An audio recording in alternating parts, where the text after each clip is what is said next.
All right, so Quinn and I started a fun little at-home seeding project today. We are going to save our tomato seeds.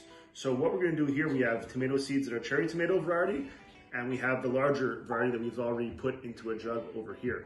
So all Quinn's going to do is that she's going to squeeze the seeds out into the water. It's breaking. That's it, okay. Squeeze it out. All right, so I've heard a couple ways that we can do this. This is going to be the quick way. So I'm going to soak my tomato seeds in the water for about 10 minutes. Then I've strained them out into a strainer. And all I'm going to do is simply place them inside my cocoa coir. And after that, I'm going to go through the same seeding process, 48 hours in the dark, and then transplant them to my advanced germination kit.